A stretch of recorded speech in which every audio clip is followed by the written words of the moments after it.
새벽 공기를 가르던 낡은 라디오의 지지직거리는 소리와 양은 냄비에 끓여내던 투박한 된장찌개 냄새가 유독 그리워지는 시린 겨울 아침입니다. 그 시절 우리 아버지들은 가족을 위해 먼 이국 땅 중동의 모래바람을 견뎠고 어머니들은 자식들 뒷바라지에 손마디가 굵어지는 줄도 모르고 평생을 헌신하며 살아오셨습니다. 하지만 세월이 흘러 풍요의 시대가 왔음에도 불구하고 우리네 자식들은 여전히 어디론가 떠밀려가며 이름 모를 타국에서 눈물을 흘리고 있다는 사실을 우리는 미처 알지 못했습니다. 번듯한 직장을 구해주겠다는 달콤한 거짓말에 속아 정글 깊숙한 곳으로 사라진 청년들의 소식은 이제 단순한 뉴스가 아닌 우리 모두의 가슴을 후벼 파는 비극이 되어 돌아왔습니다. 오늘 여러분께 들려드릴 이야기는 캄보디아의 화려한 불빛 뒤편에 숨겨진 거대 지옥과 그곳에서 사투를 벌였던 우리 아이들의 처절한 기록입니다. 캄보디아 남부 해안의 도시 시아누크빌은 과거 조용했던 항구 도시의 모습을 완전히 잃어버린 채 거대한 도박의 도시로 변모하여 밤마다 번쩍이는 넌사인을 내뿜고 있습니다. 수조 원의 자본이 투입된 고층 빌딩과 화려한 카지노 건물들이 해안선을 따라 질비하지만 그 화려함의 그림자에는 누구도 쉽게 다가갈 수 없는 금단의 구역이 실존하고 있습니다. 현지인들조차 발걸음을 재촉하며 멀리 돌아가는 그곳은 이름하여 골든 라이언 IT 파크라고 불리는 거대한 콘크리트 요새입니다. 겉으로는 평범한 온라인 게임을 개발하는 소프트웨어 업체라는 간판을 내걸고 있지만 실제로는 수천 명의 청년이 갇혀 지내는 현대판 노예 수용소나 다름없는 곳입니다. 높은 담벼락 위에는 예리한 칼날이 달린 절조망이 칭칭 감겨 있으며 그 위로는 수만 볼트의 고압 전류가 흘러 누구도 탈출을 꿈꿀 수 없게 만들었습니다. 요새의 정문에는 낡은 군복을 입고 AK-47 자동소총으로 무장한 현지 사설 경비원들이 살기 어린 눈빛으로 주변을 감시하며 외부인의 접근을 철저히 차단하고 있습니다. 이들은 돈을 받고 고용된 자들로 사기 조직의 안위를 위해서라면 누구에게든 총구를 겨누는 일에 주저함이 없는 냉혈한들로 구성되어 있습니다. 건물 내부로 들어서면 창문 하나 없이 폐쇄된 공간에 수백 대의 컴퓨터 모니터가 내뿜는 푸르스름한 열기가 숨을 막히게 하며 수십 명의 청년이 기계처럼 자판을 두드리고 있습니다. 이들은 하루 15시간 이상의 강제 노동에 시달리며 한국에 있는 불특정 다수를 향해 보이스피싱과 로맨스 스캠이라는 범죄를 강요받고 있는 처지입니다. 잠시라도 손을 멈추거나 실적이 저조하면 어김없이 날아오는 구타와 폭언 속에서 청년들의 영혼은 서서히 말라가며 지옥 같은 하루를 견뎌내고 있었습니다. 사건에서 막은 평온하던 인천국제공항 제2터미널의 수화물 검사장 근처에서 시작되었는데 이는 누구도 예상치 못한 아주 작은 단서로부터 비롯되었습니다. 캄보디아에서 강제 추방되어 귀국한 한 청년의 낡은 가방 안에는 먹다 남은 것처럼 보이는 찌그러진 컵라면 용기 하나가 쓰레기처럼 섞여 있었습니다. 평소라면 그냥 버려졌을 소품이었지만 현장을 정리하던 보안 요원의 눈에 라면 용기 바닥에 적힌 검은색 볼펜 자국이 우연히 포착되었습니다. 기름때와 국물 자국이 눌어붙은 용기 안쪽에는 떨리는 손으로 정성스럽게 눌러 쓴 글씨들이 빼곡하게 채워져 있어 보는 이의 가슴을 서늘하게 만들었습니다. 여기는 지옥입니다 라는 문장으로 시작된 그 글귀에는 위도와 경도를 나타내는 숫자인 좌표 10.6일과 103.52가 선명하게 적혀 있었습니다. 제발 살려달라는 절박한 메시지와 함께 적힌 그 좌표는 시아누크빌 정글 한가운데 위치한 골든 라이언 IT 파크의 정확한 지점을 가리키고 있었습니다. 컵라면 용기를 발견한 보안 요원은 심상치 않은 기운을 느끼고 즉시 공항 경찰대에 신고를 접수했으며 이 사건은 곧바로 대한민국 경찰청 외사국으로 이첩되었습니다. 좌표뿐만 아니라 용기 옆면에는 감금된 한국인 청년들의 숫자와 내부 감시 체계 그리고 무장 경비원들의 교대 시간까지 세밀하게 기록되어 있었습니다. 이는 누군가 자신의 생명을 담보로 하여 외부 세계에 보낸 마지막 구조 신호였으며 동시에 그 지옥을 무너뜨려 달라는 간절한 염원이 담긴 경문이었습니다. 외사국 지휘부는 이 메시지의 진위 여부를 파악하기 위해 긴급 회의를 소집했고 사건의 중대성을 고려하여 특수작전팀 구성을 지시했습니다. 이 무거운 임무를 맡게 된 인물은 과거 해군 특수전전단 UDT에서 전설적인 요원으로 활약했던 전력이 있는 베테랑 수사관 강철수 팀장이었습니다. 강 팀장은 숱한 대테러 작전과 해외 파병 경험을 통해 단련된 강인한 신체와 냉철한 판단력을 갖춘 인물로 동료들 사이에서는 차가운 강철이라는 별명으로 불리고 있었습니다. 그는 컵라면 용기에 적힌 절박한 메시지를 읽어 내려가는 동안 분노로 인해 손끝이 미세하게 떨리는 것을 느꼈으며 반드시 아이들을 데려오겠다는 맹세를 다짐했습니다. 강 팀장은 즉시 자신의 휘해 있던 정예 요원들을 소집하여 시아누크빌의 지형과 사기 조직의 규모를 분석하는 작업에 착수했습니다. 그들에게 주어진 정보는 극히 제한적이었지만 아이들의 생명이 경각에 달렸다는 사실 하나만으로도 작전의 명분은 충분했습니다. 대한민국 경찰청 외사국 내부 브리핑실에는 무거운 침묵이 흘렀고 벽면을 가득 채운 대형 모니터에는 캄보디아 정글의 위성사진이 띄워져 긴장감을 고조시켰습니다. 강 팀장은 팀원들에게 이번 작전은 공식적인 군사행동이 아닌 수사지원의 형식을 띄어야 하므로 극도의 보안 유지가 필수적임을 거듭 강조했습니다. 시아누크빌은 현재 중국계 거대 자본과 현지 부패 권력이 결탁하여 치외법권 지역이나 다름없는 곳이기에 자칫하면 외교적 문제로 비화할 가능성이 컸습니다. 하지만 우리 국민이 타국에서 고문을 당하며 죽어가는 상황을 좌시할 수 없다는 지휘부의 결단에 따라 강 팀장의 현지 파견이 전격적으로 결정되었습니다. 강 팀장은 단출한 짐 가방 안에 위장용 장비와 함께 마지막 순간에 사용할 최소한의 호신용 무기를 숨기고 캄보디아행 비행기에 몸을 실었습니다. 시아누크빌 국제공항에 도착한 강 팀장을 맞이한 것은 숨을 턱 막히게 하는 고온다습한 공기와 정체 모를 매연이 섞인 이국의 이질적인 냄새였습니다. 그는 공항을 나서자마자 미리 준비해둔 현지 코디네이터와의 접선을 통해 낡은 트럭 한 대와 과일 상자들을 확보하여 철저하게 과일 장수로 변장했습니다. 그의 검게 그을린 피부와 거친 손등은 영락없이 시장 바닥에서 잔뼈가 굵은 현지 상인의 모습과 흡사하여 누구도 그를 의심하지 못하게 만들었습니다. 강 팀장은 며칠 동안 골든라이언 IT파크 주변을 선회하며 요새의 외곽 방어 체계와 경비원들의 이동 경로를 현미경으로 들여다보듯 세밀하게 관찰하기 시작했습니다. 낮에는 뜨거운 태양 아래서 망고와 두리안을 파는 척하며 요새의 담벼락 높이를 가늠했고 밤에는 적외선 망원경으로 초소의 사각지대를 찾아냈습니다.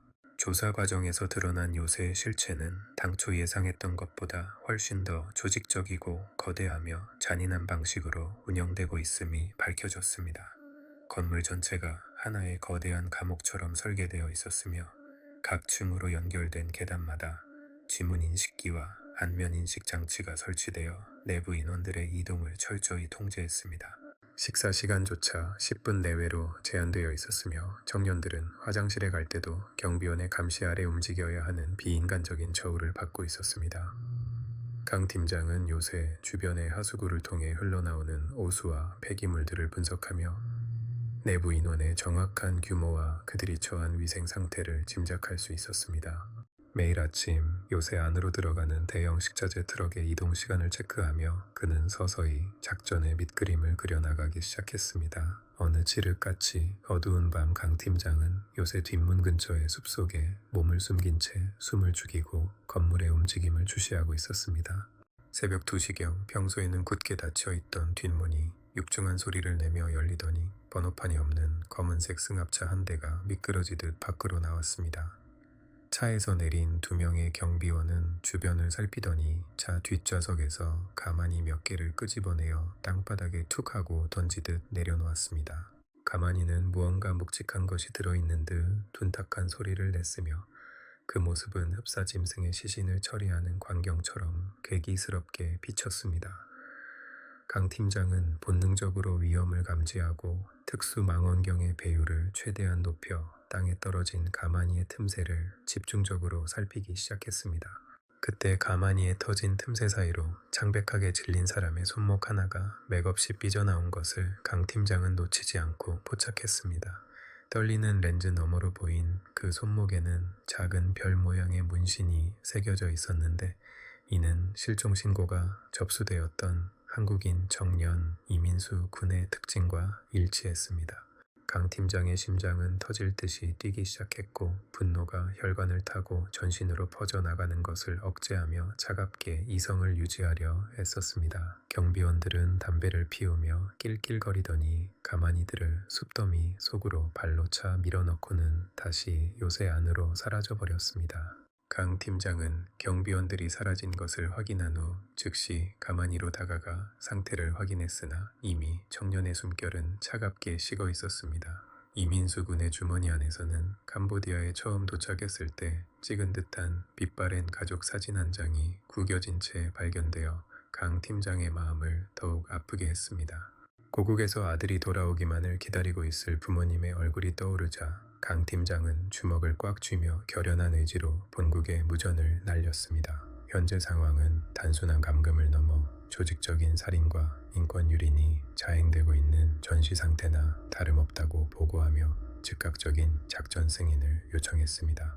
서울의 외사국 지휘부 역시 이 끔찍한 보고를 받고 경악을 금치 못했으며 더 이상의 희생을 막기 위해 모든 수단과 방법을 동원하라는 명령을 내렸습니다.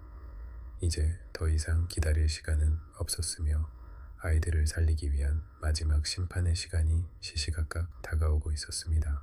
강 팀장은 현지에서 포섭한 소수의 믿을 만한 조력자들과 함께 최종 작전 회의를 진행하며 요새의 설계도를 탁자 위에 펼쳐 놓았습니다. 그는 이민수 군의 죽음이 헛되지 않도록 하기 위해서라도 단 한 명의 청년도 놓치지 않고 안전하게 구출해야 한다는 막중한 책임감을 느꼈습니다. 요새 내부의 구조는 미로처럼 복잡했으나 강 팀장은 이미 수일간의 관찰을 통해 머릿속에 완벽한 입체 지도를 그려놓은 상태였습니다. 특히 지하에 존재한다고 알려진 특수징벌방의 위치를 파악하는 것이 이번 작전의 성패를 가르는 핵심적인 열쇠가 될 것이라고 판단했습니다. 그는 팀원들에게 각자의 위치와 역할을 명확히 지시하며 어떤 상황에서도 인질의 안전을 최우선으로 할 것을 엄중히 명령했습니다. 작전명은 부메랑으로 정해졌는데 이는 죄를 지은 자들에게 그들이 저지른 악행이 그대로 되돌아갈 것임을 의미하는 상징적인 이름이었습니다. 강 팀장은 자신의 개인 장비를 점검하며 소음기가 장착된 특수 권총과 섬광탄 그리고 문을 부술 때 사용할 소형 폭약을 꼼꼼하게 챙겼습니다. 요새 내부의 경비원들은 숫자 면에서 압도적으로 우세했지만 강 팀장은 그들의 나태함과 자만심이 가장 큰 약점이 될 것임을 간파하고 있었습니다. 그는 새벽에 차가운 이슬을 맞으며 요새가 가장 깊은 잠에 빠져들 시간을 기다렸고 그의 눈빛은 어둠 속에서도 형형하게 빛나고 있었습니다. 고국의 부모들이 흘린 눈물이 이제는 저 범죄자들의 피가 되어 돌아갈 차례가 다가온 것입니다. 요새 안에서 공포에 떨고 있을 30여 명의 한국인 청년들은 자신들을 구하러 온 이가 바로 담벼락 밖에서 숨죽이고 있다는 사실을 아직 알지 못했습니다. 그들은 내일이면 자신도 저 숲속에 가만히 신세가 될지 모른다는 극심한 불안감 속에서 서로의 천에 의지한 채 밤을 지새우고 있었습니다. 강 팀장은 무정의를 통해 들려오는 팀원들의 낮은 목소리를 들으며 작전 개시를 위한 마지막 초읽기에 들어갔습니다. 시계바늘이 새벽 3시를 가리키는 순간 정글의 정적은 깨어지고 정의의 심판이 시작될 것임을 예고하는 듯 바람의 방향이 바뀌었습니다. 그는 이민수 군의 사진을 가슴 안주머니에 깊숙이 넣으며 나지막하게 혼잣말을 내뱉었습니다. 미안하다, 너무 늦게 와서 하지만 이제 곧 모두를 집으로 보내주마.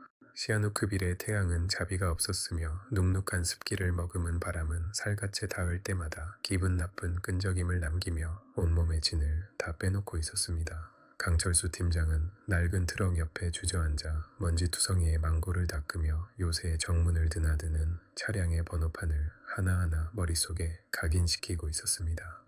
그의 눈앞에 펼쳐진 골든 라이언 IT 파크의 거대한 콘크리트 벽은 햇빛을 받아 하얗게 빛나고 있었지만 그 내부에서 벌어지는 참혹한 일들을 떠올릴 때마다 소름 끼치는 한기가 등줄기를 타고 흘러내렸습니다. 이곳의 공기는 부패한 권력과 거대 자본의 탐욕이 뒤섞여 숨을 쉴 때마다 가슴을 답답하게 만들었고, 정글의 풀벌레 소리조차 무언가 거대한 음모를 경고하는 듯 날카롭게 고막을 찔러댔습니다.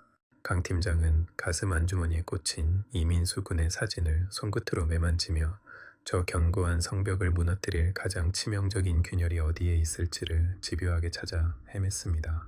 요새 내부의 생활은 겉보기에는 규칙적이고 평온해 보였으나 실상은 조 단위로 통제되는 정교한 지옥의 톱니바퀴가 쉼없이 돌아가는 잔혹한 현장이었습니다. 매일 아침 7시가 되면 닭장 같은 숙소에서 깨어난 청년들이 무장 경비원의 감시 아래 줄을 지어 식당으로 이동하며 이름도 알 수 없는 허접한 죽 한 그릇으로 끼니를 때우고 있었습니다. 식사를 마친 이들은 곧바로 작업장으로 투입되어 수백 대의 컴퓨터 앞에 앉아 한국의 선량한 시민들을 유혹할 가짜 프로필과 사기 대본을 외우며 하루를 시작했습니다.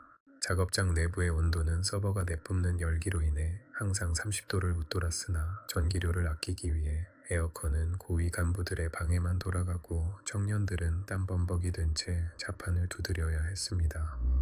이들은 자신이 누군가를 속여 돈을 뜯어내지 못하면 오늘 밤 자신에게 돌아올 것은 따뜻한 잠자리가 아닌 차가운 매질이라는 것을 너무나도 잘 알고 있었습니다. 강 팀장은 과일 장수로 위장한 채 시장 상인들과 대화를 나누며 현지 경찰 부대가 이 요새와 얼마나 깊게 유착되어 있는지를 하나둘씩 파악해 나갔습니다.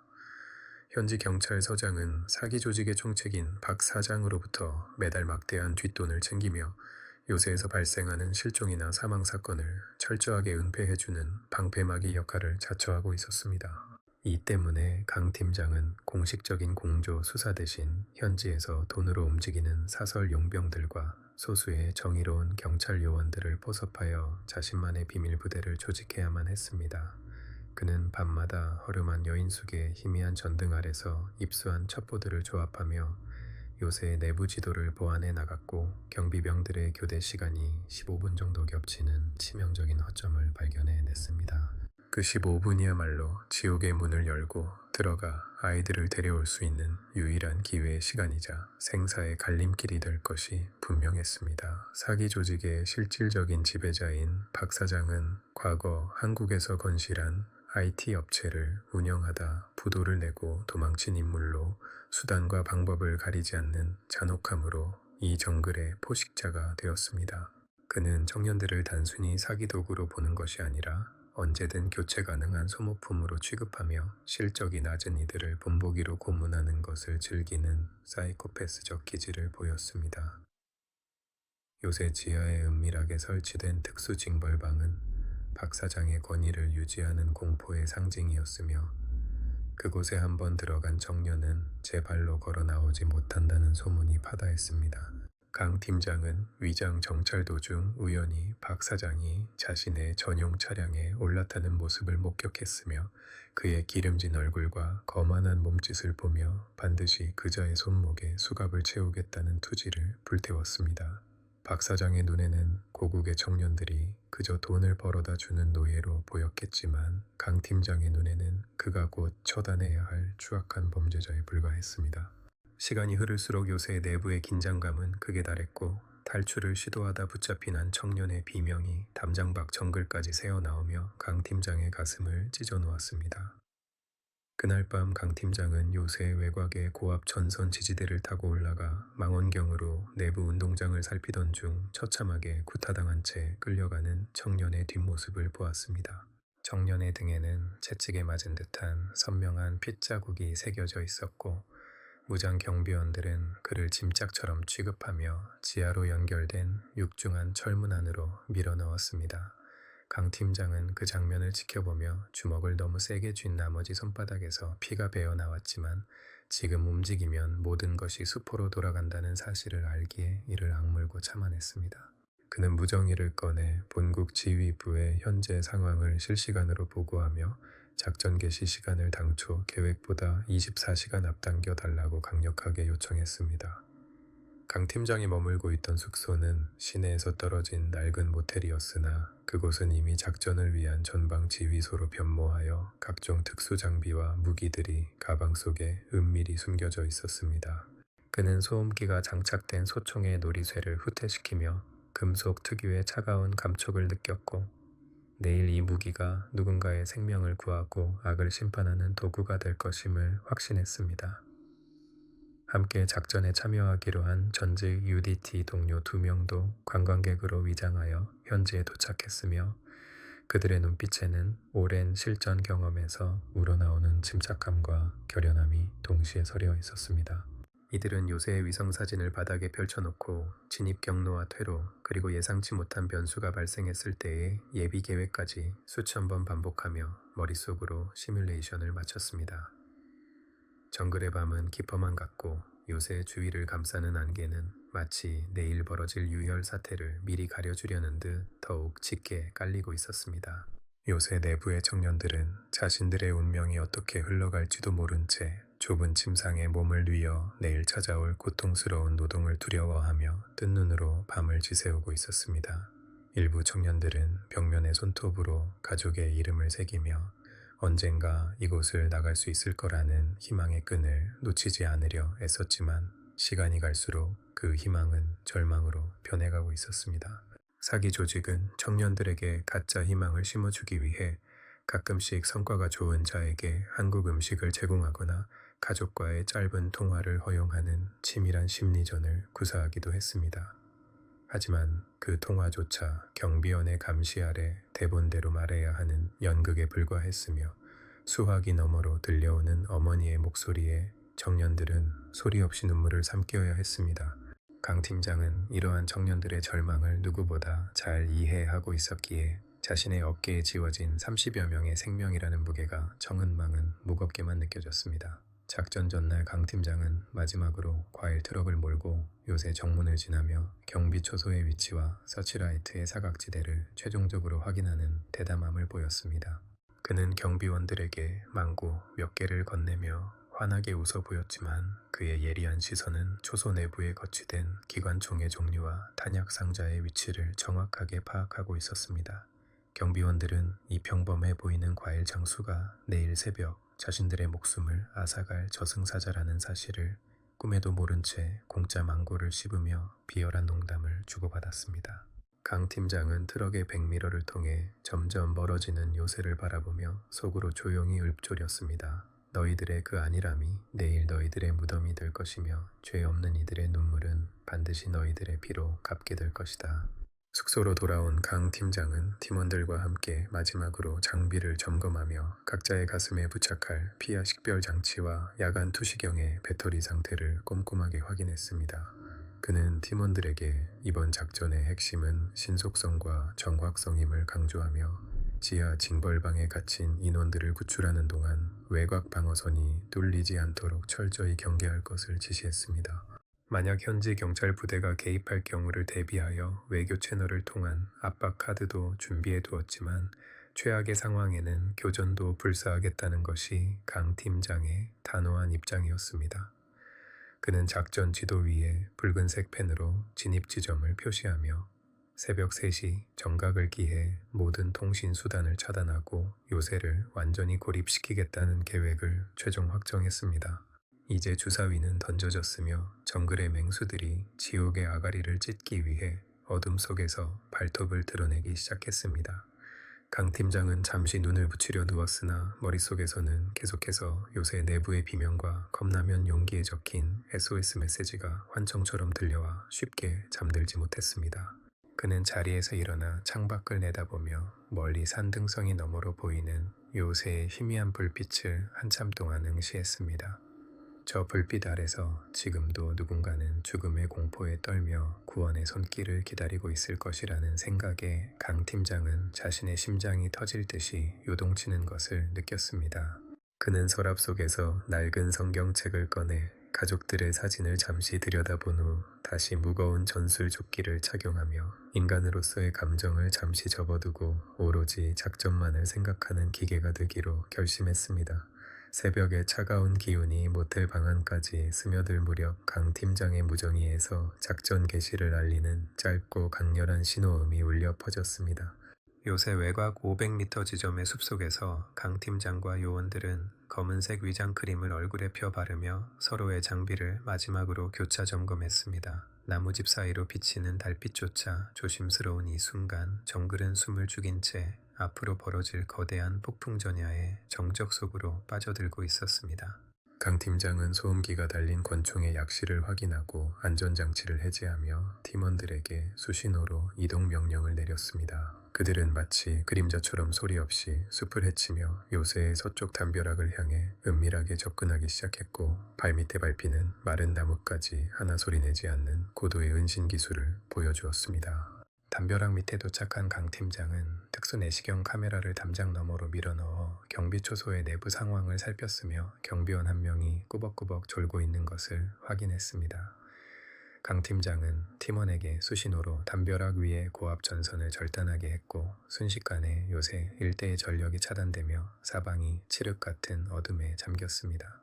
갑작스러운 정전에 당황한 경비원들이 고함을 지르며 손전등을 켜는 순간 강 팀장은 이미 담을 넘어 초소 바로 밑까지 접근해 있었습니다. 그는 소음기가 장착된 권총을 들어 졸고 있던 경비원의 가슴에 정확히 2발의 탄환을 박아 넣었고, 비명조차 지르지 못한 경비원은 그대로 고꾸라졌습니다. 첫 번째 장애물을 제거한 강 팀장은 팀원들에게 진입 신호를 보냈고, 요원들은 각자의 위치에서 약속된 경로를 따라 요새 내부로 쏟아져 들어갔습니다. 이제 지옥의 성벽은 무너졌으며 정의의 칼날이 사기 조직의 심장을 향해 깊숙이 파고드는 역사적인 순간이 시작되었습니다. 건물 내부로 진입한 강 팀장은 야간 투시경을 통해 보이는 초록색 세상을 헤치며 복도를 따라 신속하게 이동했습니다. 작업장에서 야근하던 몇 명의 경비원이 저항하려 했으나 훈련된 특수 요원들의 전술적인 사격 앞에 추풍낙낙처럼 쓰러져 나갔습니다.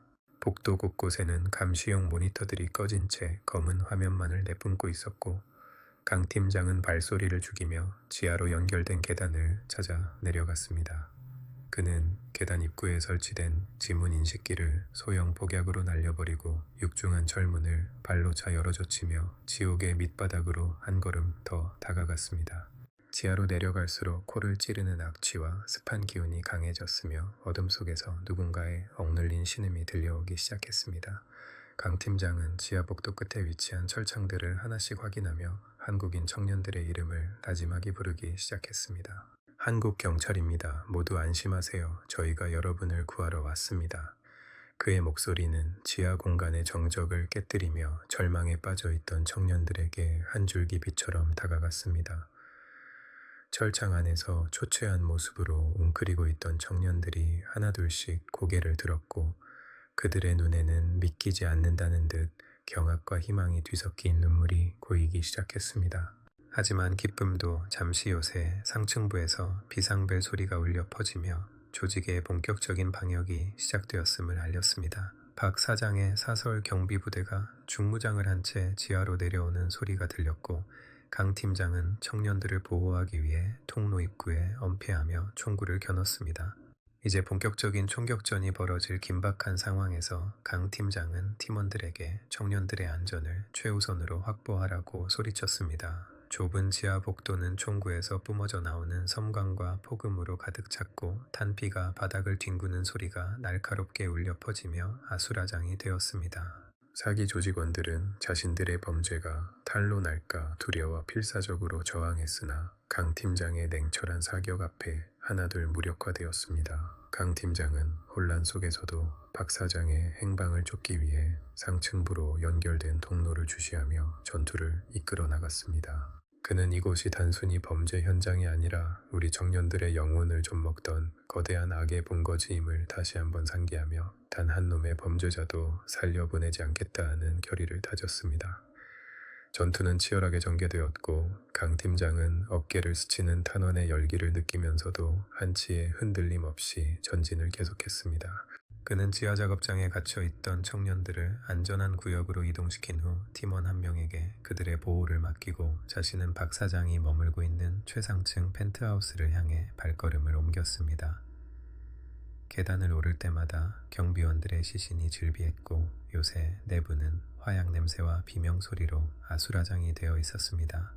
강 팀장은 박 사장이 비밀 탈출구를 통해 도망치려 한다는 무전을 듣고 지름길인 환기구를 타고 옥상으로 향하는 도박에 가까운 결단을 내렸습니다. 그의 온몸은 땀과 먼지로 범벅이 되었지만 눈빛만은 먹잇감을 쫓는 매처럼 날카롭게 박 사장의 흔적을 추적하고 있었습니다. 옥상에 도착한 강 팀장의 눈앞에 헬기를 호출하려 안간힘을 쓰는 박 사장의 비겁한 모습이 포착되었습니다. 박 사장은 금괴와 현금이 든 가방을 움켜쥔 채 부들부들 떨고 있었으며 주변에는 그를 끝까지 지키려는 최정예 경비원 서너 명이 버티고 있었습니다. 강 팀장은 엄폐물 뒤에서 숨을 고르며 박 사장을 향해 최후의 경고를 날렸으나 돌아온 것은 경비원들의 무차별적인 사격이었습니다. 그는 섬광탄을 옥상 바닥으로 투척하여 적들의 시야를 멀게 한 뒤 전광석과 같은 움직임으로 경비원들을 하나씩 제압해 나갔습니다. 이제 남은 것은 이 모든 비극의 원흉인 박 사장뿐이었고 강 팀장은 총구를 내린 채 오로지 자신의 주먹으로 그를 심판하기 위해 다가갔습니다. 박 사장은 구석으로 몰리자 살려달라며 비굴하게 무릎을 꿇고 빌기 시작했지만 강 팀장의 눈에는 그가 죽인 이민수 군과 고통받던 청년들의 얼굴만이 스쳐 지나갔습니다. 네오 같은 놈에겐 법도 사치다. 강 팀장의 묵직한 목심과 함께 그의 주먹이 박 사장의 턱에 정통으로 꽂혔고 박 사장은 비명조차 지르지 못한 채 바닥에 고꾸라졌습니다. 강 팀장은 박 사장의 손에 차가운 수갑을 채우며 요새 전체의 작전 성공을 알리는 무전을 보냈습니다. 요새 곳곳에서 구출된 청년들의 울음소리가 터져나왔고 아침 해가 떠오르기 직전에 새벽녘 큰 정의의 승리를 축하하듯 붉게 물들어가고 있었습니다. 지옥 같던 골든 라이언 IT 파크는 이제 역사의 뒤향일로 사라질 준비를 하고 있었으며 강 팀장은 청년들을 태울 버스가 정문으로 들어오는 것을 보며 길었던 한숨을 내쉬었습니다. 파트 3 시작. 칠흑 같은 어둠이 깔린 시아누크빌의 정글 속에서 터져나온 첫 번째 폭음은 잠들어 있던 짐승들마저 깨울 정도로 강렬했으며 이는 곧 거대한 심판의 서막을 알리는 신호탄이 되었습니다. 강철수 팀장이 이끄는 특수요원들은 섬광탄이 만들어낸 하얀 섬광 속으로 망설임 없이 몸을 던졌고 그들의 움직임은 마치 먹잇감을 낚아채는 맹수처럼 빠르고 정확하게 적들의 심장을 겨냥했습니다. 전력이 차단되어 암흑천지로 변해버린 요새 내부에는 비상 발전기가 돌아가는 육중한 소음과 함께 경비원들의 당황 섞인 고함이 복도를 타고 어지럽게 울려 퍼지기 시작했습니다. 강 팀장은 야간 투시경 너머로 보이는 초록빛 세상을 응시하며 복도 끝에서 소총을 난사하는 경비병들을 향해 냉정하게 방어 사격을 가하며 전진을 멈추지 않았습니다. 공기 중에는 매캐한 화약 냄새와 타버린 전선의 탄내가 뒤섞여 코를 찔렀고 발밑에 뒹구는 빈탄피들이 금속성 마찰음을 내며 긴박한 상황을 대변하고 있었습니다. 강 팀장은 팀원들에게 수신호로 분산 진입을 명령하며 자신은 가장 위험한 구역인 중앙 관제실을 향해 전력 질주하며 적들의 시선을 한몸에 받기로 결심했습니다.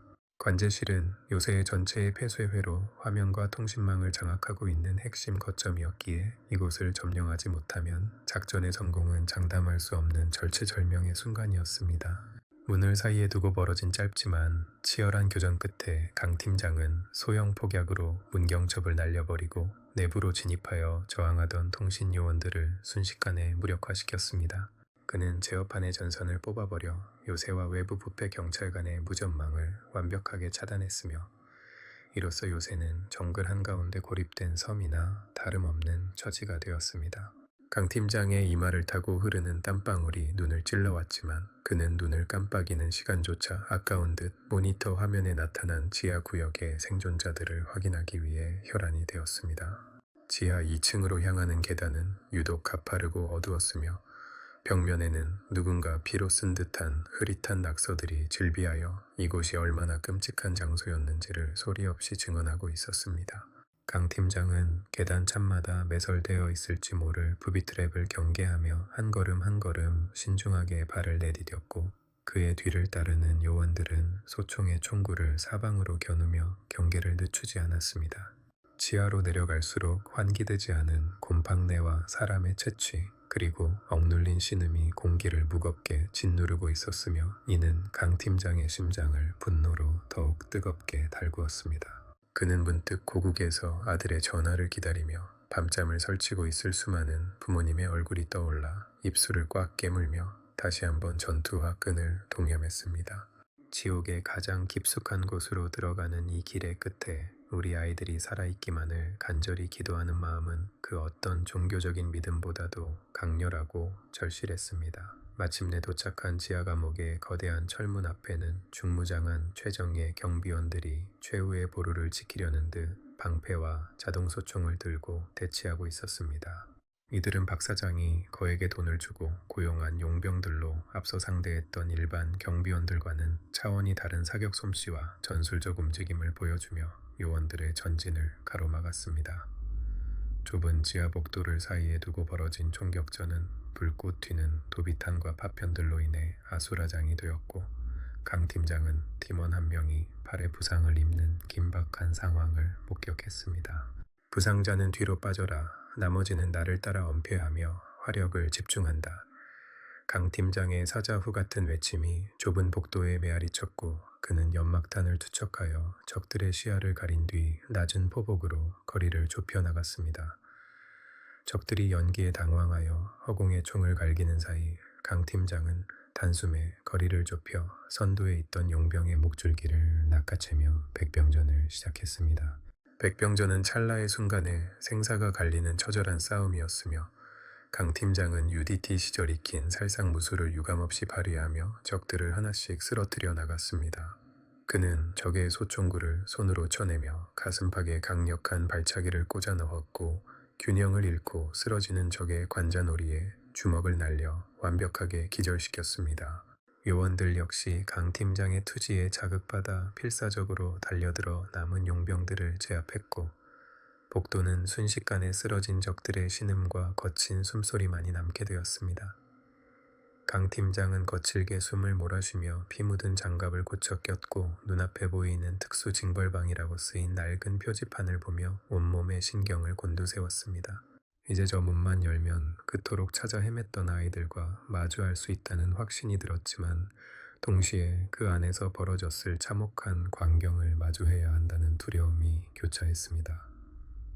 강 팀장은 떨리는 손을 진정시키며 육중한 자물쇠를 정밀 사격으로 파괴했고 발로 문을 힘껏 차 열어젖히며 내부로 진입했습니다.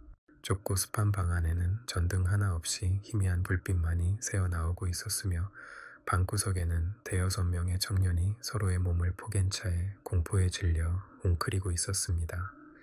그들은 갑작스러운 침입자가 자신들을 죽이러 온 처형인이라 생각했는지 비명을 지르며 머리를 감싸 쥐고 살려달라고 애원하기 시작했습니다. 강 팀장은 총을 바닥에 내려놓고 두 손을 들어 보이며 가장 부드럽고 따뜻한 목소리로 그들에게 다가갔습니다. 여러분, 괜찮습니다. 대한민국 경찰입니다. 여러분을 구하러 고국에서 왔습니다. 이제 다 끝났으니 안심하고 고개를 드세요. 그의 진심 어린 목소리가 방 안에 퍼지자 비명은 멈췄고 청년들은 믿기지 않는다는 표정으로 하나둘씩 고개를 들어 강 팀장을 바라보았습니다. 청년들의 모습은 인간으로서의 존엄성이 완전히 파괴된 듯 참혹하기 그지없었는데 뼈만 남은 앙상한 몸과 멍으로 가득한 얼굴은 보는 이의 가슴을 미어지게 했습니다. 일부 청년들은 너무 오랫동안 햇빛을 보지 못한 탓인지 강 팀장의 손전등 불빛에도 눈을 제대로 뜨지 못하고 괴로워하며 눈물을 흘렸습니다. 강 팀장은 가장 앞에 있던 청년의 어깨를 조심스럽게 감싸 안았으며 그 청년이 자신의 품에 안겨 어린아이처럼 통곡하기 시작하자 강 팀장의 눈시울도 뜨거워졌습니다. 죄송합니다. 너무 늦게 와서 정말 죄송합니다. 하지만 이제 아무도 여러분을 해치지 못할 겁니다. 약속합니다.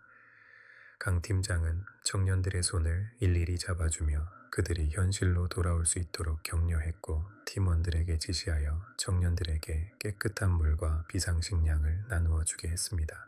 하지만 기쁨도 잠시 요새 상층부에서 거대한 폭발음과 함께 건물 전체가 흔들리기 시작했고 이는 박 사장이 도주하기 위해 건물의 주요 설비를 파괴하고 있음을 암시했습니다.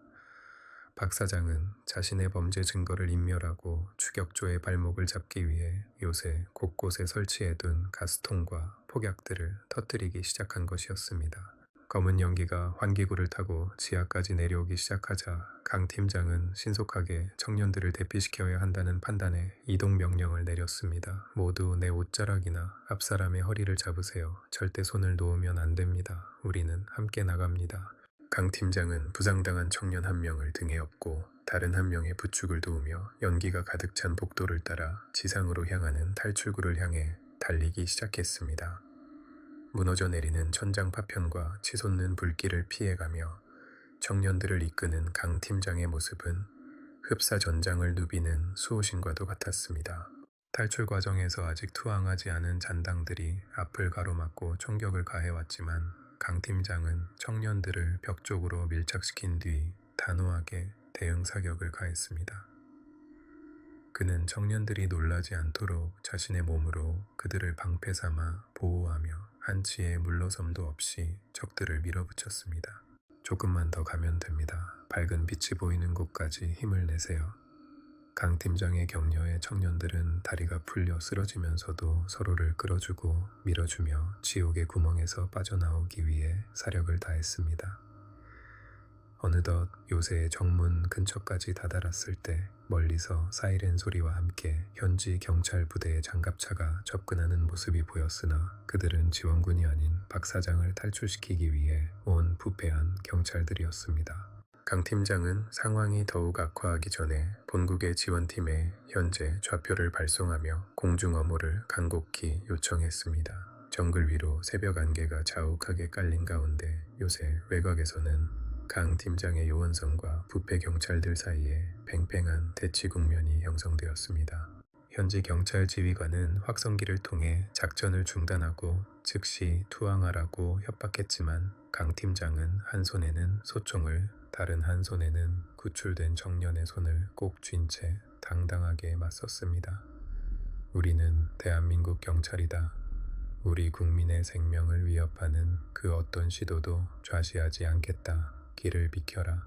강 팀장의 단호한 외침에 현지 경찰들도 주춤하며 선뜻 방아쇠를 당기지 못했고 그 사이 본국에서 파견된 특수 헬기가 굉음을 내며 정글 상공에 나타났습니다. 헬기에서 비치는 강렬한 서치라이트가 지상을 비추자 부패 경찰들은 혼비백산하여 흩어졌고 이제 작전은 마지막 국면인 박 사장 검거만을 남겨두게 되었습니다. 강 팀장은 청년들을 헬기 착륙 지점으로 안전하게 인계한 뒤 팀원들에게 뒤실을 맡기고 자신은 박 사장의 전용 헬기장이 있는 옥상을 향해 다시 건물 안으로 뛰어들어갔습니다. 그는 박 사장이 이 모든 비극의 대가를 치르지 않고 도망치는 것을 절대로 허용할 수 없었으며 이민수군의 영혼을 달래기 위해서라도 그를 반드시 잡아야 했습니다. 타오르는 불길 속에서 강 팀장의 방탄조끼는 이미 여기저기 그을리고 찢겨 있었으나 그의 눈빛만은 처음 작전을 시작할 때보다 더욱 날카롭게 빛나고 있었습니다.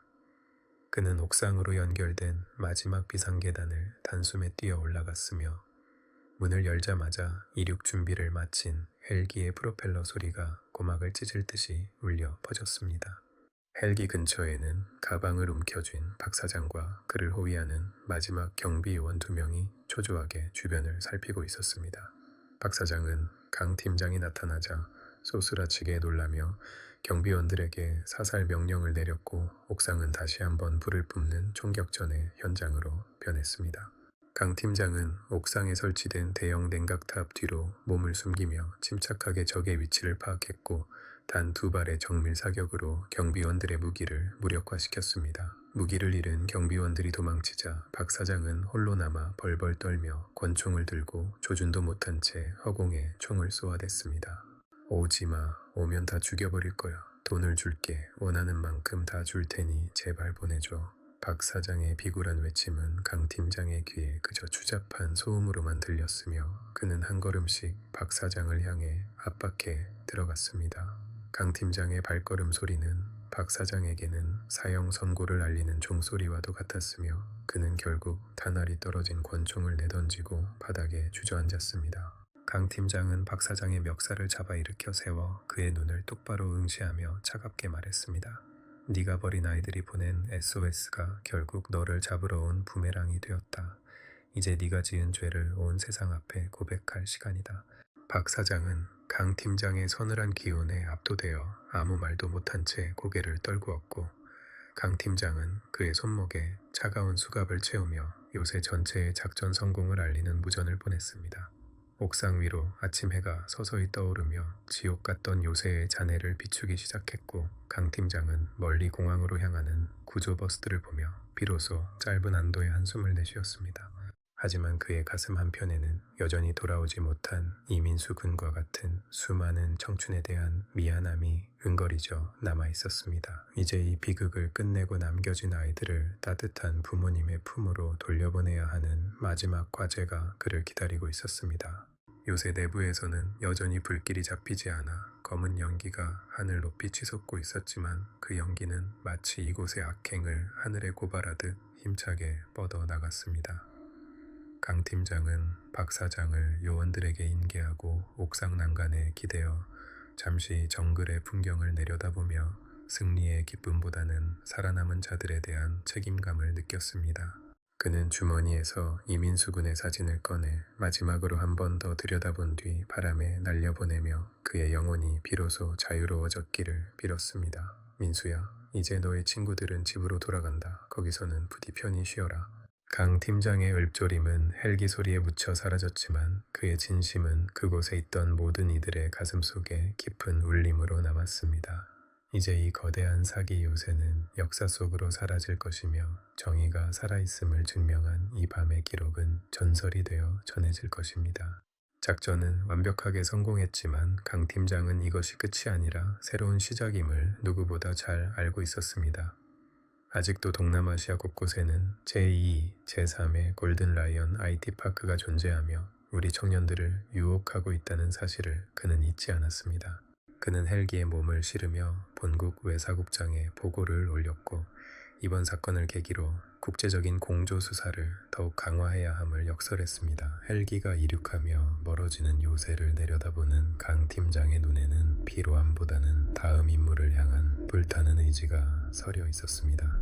그는 청년들이 안전하게 한국 땅을 밟는 그 순간까지 긴장의 끈을 놓지 않겠다고 스스로에게 맹세하며 무정의를 내려놓았습니다. 그는 비행기 좌석에 몸을 깊숙이 파묻고 잠시 눈을 붙였지만 그의 뇌리 속에는 여전히 정글의 포효와 청년들의 울음소리가 잔상처럼 남아 떠나지 않았습니다. 구출된 청년들이 모여있는 임시 대피소에서는 서로의 이름을 부르며 생존을 확인하는 눈물겨운 장면들이 이어졌습니다. 처음에는 서로를 의심하며 감시해야 했던 그들이었지만 이제는 고난을 함께 이겨낸 동지로서 서로를 끌어안고 펑펑 울며 그간의 한을 쏟아냈습니다. 강 팀장은 그들의 곁을 조용히 지키며 혹시라도 있을 심리적 불안을 달래주었고 한 명 한 명의 손을 잡아주며 다시는 이런 일에 휘말리지 않도록 당부했습니다. 여러분은 소중한 존재입니다. 돈보다 훨씬 더 귀한 가치를 지닌 청춘들이니 이제 자신을 더 사랑하며 살아가세요. 강 팀장은 현지에서의 뒷수습을 마치고 마지막으로 공항으로 향하며 자신이 위장했던 과일 트럭을 현지 조력자에게 넘겨주었습니다. 그 트럭은 비록 낡고 보잘것없었지만 지옥 같은 요새의 비밀을 파헤치는데 가장 큰 공을 세운 1등 공신이었습니다. 그는 공항 대합실에서 귀국 행렬에 오른 청년들의 뒷모습을 보며 비로소 자신의 임무가 구분응선을 넘었음을 실감했습니다. 하지만 그의 가방 안에는 여전히 이번 작전 과정에서 수집한 사기 조직의 핵심, 인명부와 자금 세탁 경로가 담긴 외장 하드가 묵직하게 자리 잡고 있었습니다. 그는 비행기 좌석에 몸을 깊숙이 파묻고 잠시 눈을 붙였지만 그의 뇌리 속에는 여전히 정글의 포효와 청년들의 울음소리가 잔상처럼 남아 떠나지 않았습니다. 한국으로 돌아가는 비행기 창밖으로 보이는 구름 위는 평화롭기 그지없었지만 강 팀장은 그 아래에서 벌어지는 세상의 모순과 악행들을 잊지 않기로 했습니다. 그는 이번 작전을 통해 얻은 교훈을 바탕으로 더 체계적인 해외 범죄 대응 시스템을 구축할 것을 다짐하며 수첩에 빼곡하게 개선 사항들을 적어 내려갔습니다. 비행기가 인천공항에 착륙한다는 안내방송이 나오자 그는 정장을 고쳐 입고 다시 강인한 수사관의 모습으로 돌아갔습니다. 활주로 너머로 보이는 조국의 땅은 언제나처럼 평온하게 그를 맞이해 주었고 강 팀장은 이 평화가 누군가의 헌신과 희생으로 지켜지고 있음을 다시 한번 가슴에 새겼습니다. 이제 그는 지상으로 내려가 청년들을 가족의 품으로 안전하게 인계하는 마지막 의식을 치르기 위해 당당하게 발걸음을 옮겼습니다. 공항 입국장 앞에는 이미 수많은 가족이 눈물과 기대로 뒤섞인 채 아이들의 이름을 부르며 기다리고 있었습니다.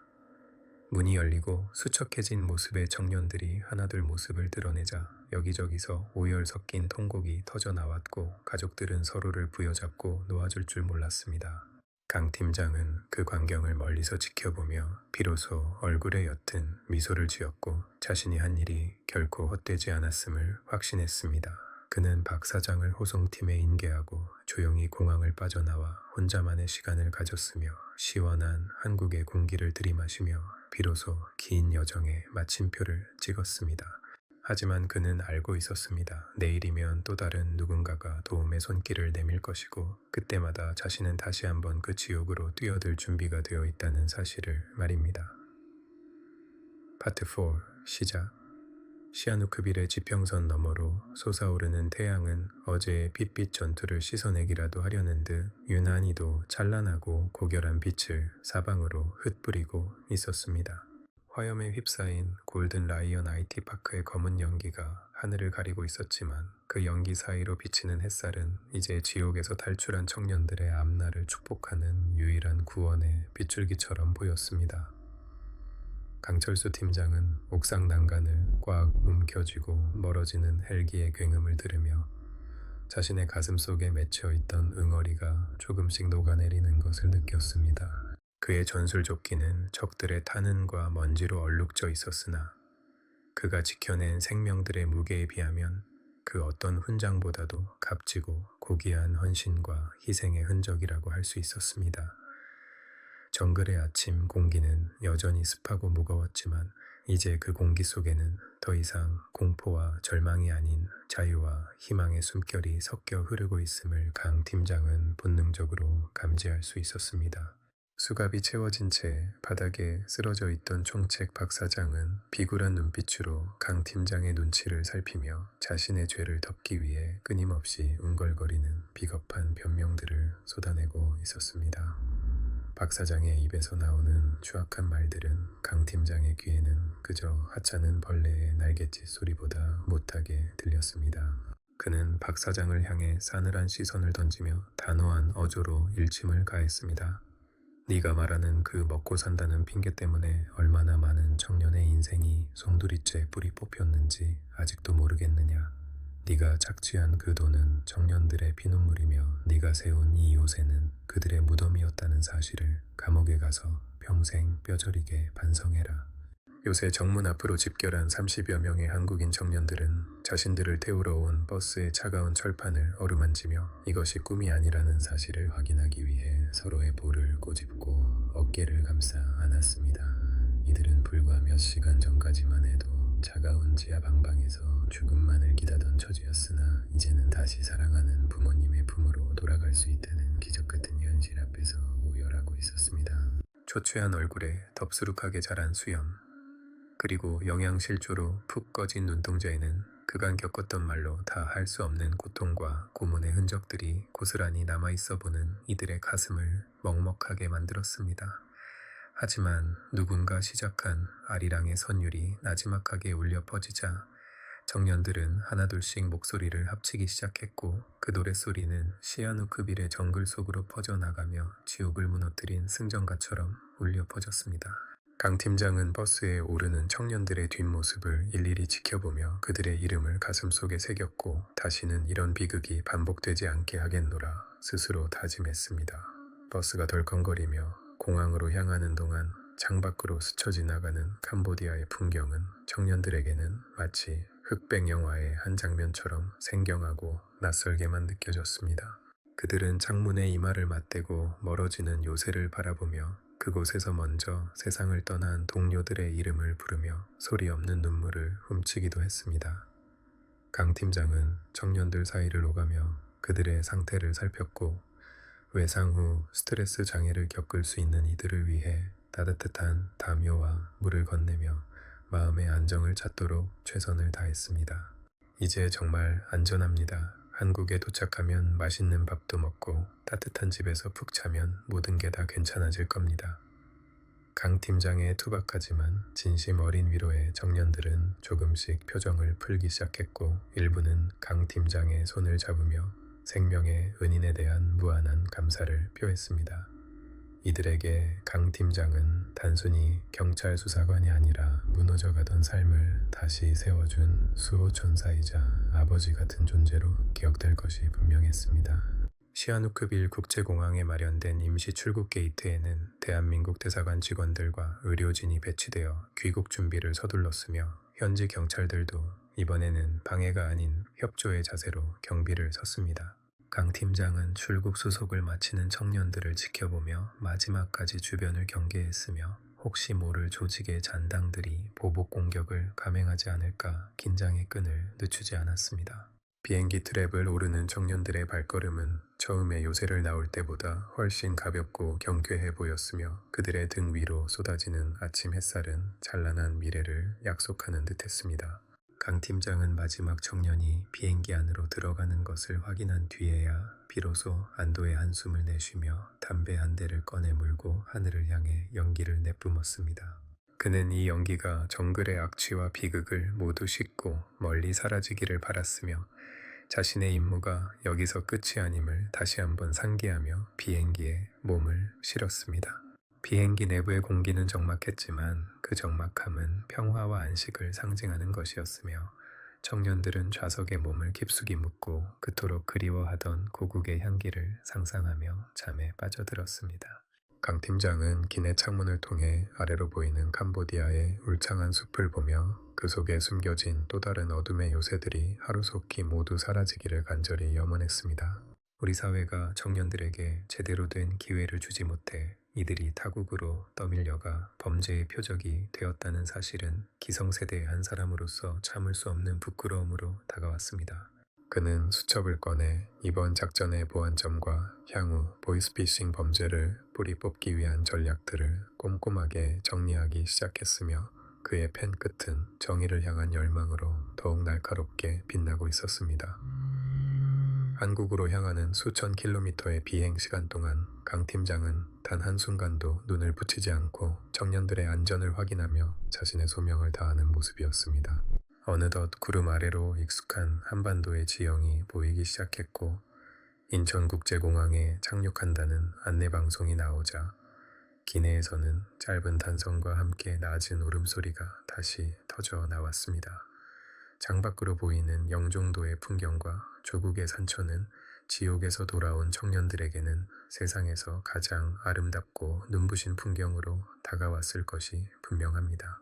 비행기가 활주로에 닿는 순간의 미세한 충격은 이들이 드디어 죽음의 위협에서 벗어나 안전한 땅으로 돌아왔음을 알리는 승리의 선언과도 같았습니다. 강 팀장은 청년들을 인솔하여 입국장으로 향했으며 그곳에는 이미 수많은 기자가 몰려들어 이번 작전의 성공을 전 세계에 알릴 준비를 하고 있었습니다. 하지만 강 팀장은 화려한 스포트라이트를 피해 청년들이 가족의 품으로 가장 먼저 달려갈 수 있도록 통제선을 확보하며 그들의 사생활을 보호하는 세심함을 잊지 않았습니다. 입국장 문이 열리고 수척해진 모습의 청년들이 나타나자 대기하고 있던 부모님들은 아이들의 이름을 부르며 달려가 그들을 품에 꼭 안았고 공항은 이내 눈물바다가 되었습니다. 아이고 내 새끼야 살아 돌아와 줘서 고맙다. 정말 고맙다. 어머니들의 절규 어린 외침은 공항 천장을 울리며 지나가는 여행객들의 발길조차 멈추게 할 정도로 처절하고도 아름다운 재회의 순간을 만들어냈습니다. 강 팀장은 멀찌감치 떨어져 그 광경을 지켜보며 자신의 눈가에 맺힌 이슬을 닦아냈고 이 민수군의 유가족들이 보이지 않는 것에 대해 가슴 아픈 통증을 느꼈습니다. 강 팀장은 며칠 뒤 민수군의 장례식장을 찾아 영정사진 앞에 캄보디아에서 가져온 한 줌의 흙과 그가 남긴 가족 사진을 정중히 내려놓으며 마지막 인사를 건넸습니다. 민수군의 어머니는 강 팀장의 손을 잡고 비록 아들은 돌아오지 못했지만 다른 청년들을 구해줘서 정말 고맙다며 흐느끼는 모습에 강 팀장은 가슴이 미어지는 것 같았습니다.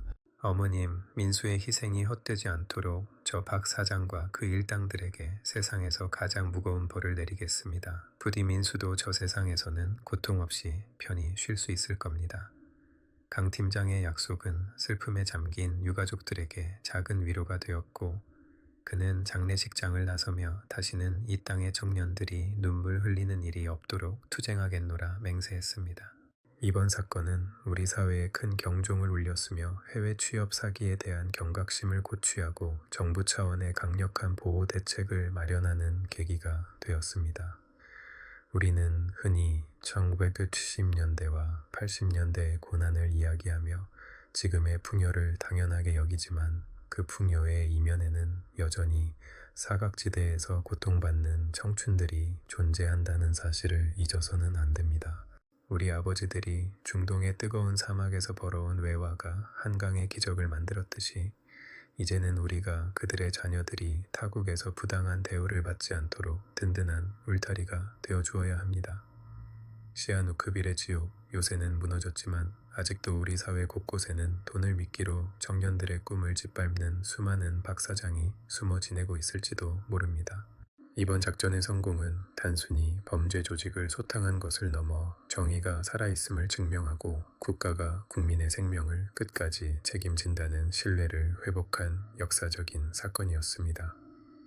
강 팀장과 요원들이 보여준 불굴의 용기는 우리 모두에게 애국심의 진정한 의미를 되새기게 했으며 이들의 헌신은 영원히 기록되어 후대에 전해질 것입니다. 작전 이후 강 팀장은 특별 승진과 함께 훈장을 수여받았으나 그는 모든 공을 팀원들과 현지 조력자들에게 돌리며 묵묵히 자신의 자리를 지켰습니다. 그는 퇴근길에 가끔 시아누크빌에서 구출된 청년들이 보낸 감사 편지를 읽으며 보람을 느끼고 그들이 사회에 잘 적응하여 평범한 일상을 보내고 있다는 소식에 누구보다 기뻐했습니다. 청년들 중 일부는 강 팀장의 뒤를 이어 경찰이 되겠다는 목표를 세우고 공부를 시작했다는 소식을 전해오기도 했으며 이는 강 팀장에게 가장 큰 선물이 되었습니다. 세상은 여전히 험난하고 악의 구렁텅이가 곳곳에 도사리고 있지만 강 팀장 같은 이들이 있는 한 우리 청춘들의 앞날에는 언제나 희망의 등불이 켜져 있을 것입니다. 강 팀장은 오늘도 낡은 수첩을 들고 또 다른 범죄의 흔적을 쫓기 위해 현장으로 달려가며 자신의 심장이 뛰는 한 정의를 위한 발걸음을 멈추지 않겠다고 다짐합니다. 이제 시아누크빌의 그 참혹했던 요새 터에는 불이 돋아나고 불탄 잔해들은 서서히 흙으로 돌아가고 있겠지만 그곳에서 흘린 눈물과 사투의 기억은 결코 사라지지 않을 것입니다. 우리는 이 사건을 기억하며 끊임없이 주변을 살피고 우리 아이들이 잘못된 유혹에 빠지지 않도록 따뜻한 관심과 사랑으로 보살펴야 하는 막중한 임무를 부여받았습니다. 누군가의 자식이고 누군가의 형제인 이 청년들이 흘린 피눈물이 헛되지 않도록 법과 제도를 정비하고 범죄자들이 발붙일 곳 없는 투명한 사회를 만들어가는 것이 남겨진 우리들의 몫입니다. 강 팀장이 불타는 본거지를 뒤로하며 읊조렸던 집에 가자 아이들이라는 말은 이제 우리 사회 전체가 청년들에게 건네야 할 따뜻한 위로와 격려의 메시지가 되어야 합니다. 고단했던 하루를 마감하고 가족들이 모여 앉아 찌개 냄새를 맡으며 저녁 식사를 나누는 그 소박한 행복이 얼마나 위대한 것인지를 우리는 이번 사건을 통해 다시금 깨달았습니다. 여러분의 자녀가 혹은 손주가 혹여나 너무 쉬운 돈벌이나 이해할 수 없는 고수익의 유혹에 흔들리고 있다면 오늘 밤 그들의 손을 꼭 잡고 이번 이야기를 들려주시길 바랍니다. 세상에 공짜는 없으며 우리의 땀방울만이 진정한 가치를 만든다는 그 오래된 진리를 다시 한번 일깨워 주시는 지혜로운 어른이 되어 주시기를 간절히 부탁드립니다. 강 팀장이 목숨 걸고 지켜낸 것은 단순히 30여 명의 목숨이 아니라 우리 사회의 정의와 도덕성 그리고 미래에 대한 마지막 희망이었다는 사실을 우리는 기억해야 합니다. 긴장감 넘쳤던 캄보디아에서의 괴멸 작전은 여기서 막을 내리지만 우리가 지켜야 할 가치들을 위한 싸움은 지금 이 순간에도 우리 주변에서 계속되고 있음을 잊지 마십시오. 강 팀장은 오늘도 어딘가에서 누군가의 SOS를 기다리며 자신의 무기를 점검하고 있을 것이며 그가 있는 한 우리는 조금 더 안심하고 잠자리에 들 수 있을 것입니다. 어둠이 짙을수록 새벽은 가까워진다는 말처럼 우리 사회의 부조리와 악행이 아무리 기승을 부려도 정의의 태양은 반드시 떠올라 그 어둠을 걷어낼 것임을 확신합니다. 강 팀장의 묵직한 발소리가 복도를 울리고 그의 날카로운 눈빛이 악을 꿰뚫어 볼 때마다 우리 국민의 안전은 한층 더 견고하게 지켜질 수 있을 것입니다. 시아누크빌 정글의 지옥 요새는 무너졌고 그곳에 갇혀있던 청년들은 이제 각자의 위치에서 새로운 삶의 페이지를 넘기며 밝게 웃고 있습니다. 이들의 웃음소리가 끊이지 않도록 우리 모두가 서로를 보듬고 살피는 따뜻한 공동체의 일원이 되어주시기를 바라며 오늘 이야기를 마칠까 합니다. 여러분의 가정에 늘 평안과 행복이 깃들기를 바라며 다음에도 가슴 뭉클한 정의의 기록으로 다시 찾아뵙겠습니다. 긴 시간 동안 우리